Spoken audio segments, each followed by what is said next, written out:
Urdu story time YouTube channel پر خوش آمدید کہتے ہیں۔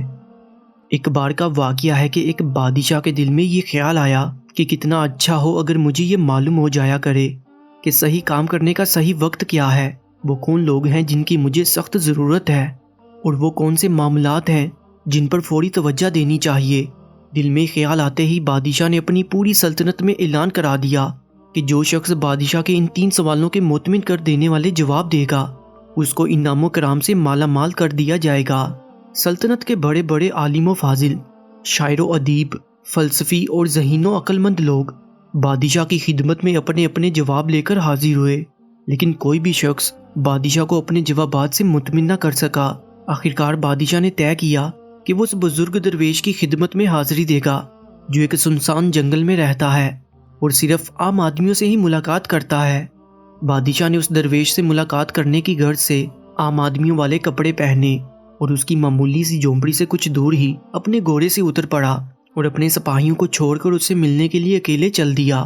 جب بادشاہ جھونپڑی کے قریب پہنچا تو اس وقت وہ درویش اپنی جھونپڑی کے سامنے پڑی ہوئی زمین کی کھدائی کر رہا تھا۔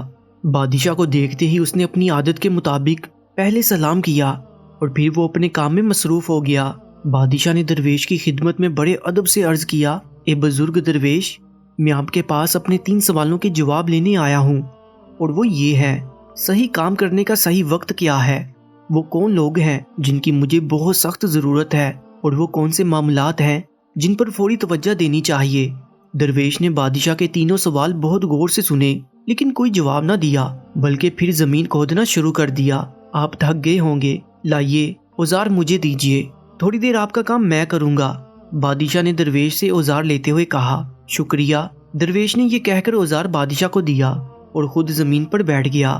جب بادشاہ 2 کیاریاں گود چکا تو اس نے پھر اپنے سوال دہرائے، لیکن درویش نے پھر بھی کوئی جواب نہیں دیا، بلکہ وہ اٹھ کھڑا ہوا اور بادشاہ سے اوزار لینے کے لیے اپنا ہاتھ بڑھاتے ہوئے صرف اتنا کہا، اب تم دم بھر آرام کرو اور مجھے تھوڑا کام کرنے دو۔ لیکن بادشاہ نے درویش کو اوزار نہیں دیا اور زمین کی کھدائی کرتا رہا۔ اس طرح وقت گزرتا گیا، دھیرے دھیرے شام ہو گئی۔ انجام کار بادشاہ نے زمین پر آخری ضرب مارتے ہوئے کہا، بزرگ درویش، میں آپ کے پاس اپنے 3 سوالوں کے جواب لینے آیا تھا۔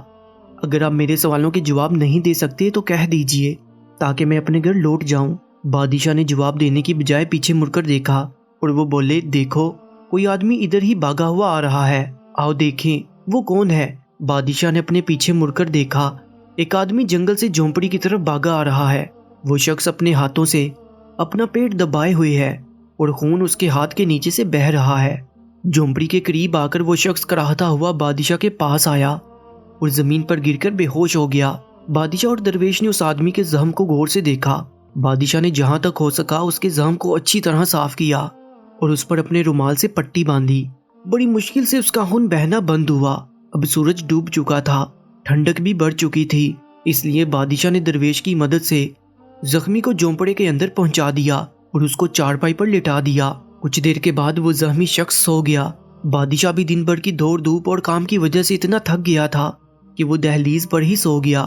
صبح جب بادشاہ کی آنکھ کھلی تو اس نے کہا کہ چارپائی پر پڑا ہوا زخمی اپنی چمکتی ہوئی آنکھوں سے اسے ٹکٹکی باندھے دیکھ رہا ہے۔ مجھے معاف کر دیجئے میرے آقا، اس زخمی نے بادشاہ سے التجا کی، میں تم کو نہیں جانتا، اور جب جانتا ہی نہیں تو معاف کرنے یا نہ کرنے کا سوال ہی پیدا نہیں ہوتا۔ بادشاہ نے جواباً کہا، میں آپ کا دشمن ہوں، آپ نے میرے بھائی کو قتل کرا دیا تھا اور اس کی جائیداد ضبط کر لی تھی۔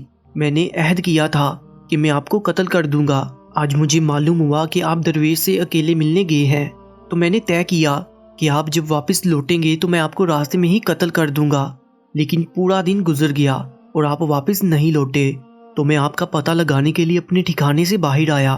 جلد ہی آپ کے سپاہیوں سے میری مڈ بھیڑ ہو گئی، انہوں نے مجھے پہچان لیا اور مجھے زخمی کر دیا۔ میں ان سے بچ کر بھاگ نکلا، لیکن اگر آپ میرے زخموں پر پٹی نہ باندھتے تو میں زیادہ خون نکل جانے کی وجہ سے مر جاتا۔ میں نے آپ کو قتل کرنا چاہا لیکن آپ نے میری جان بچا لی۔ اب اگر میں زندہ ہوں تو ساری عمر غلام بن کر آپ کی خدمت کرتا رہوں گا، مجھے معاف کر دیجئے۔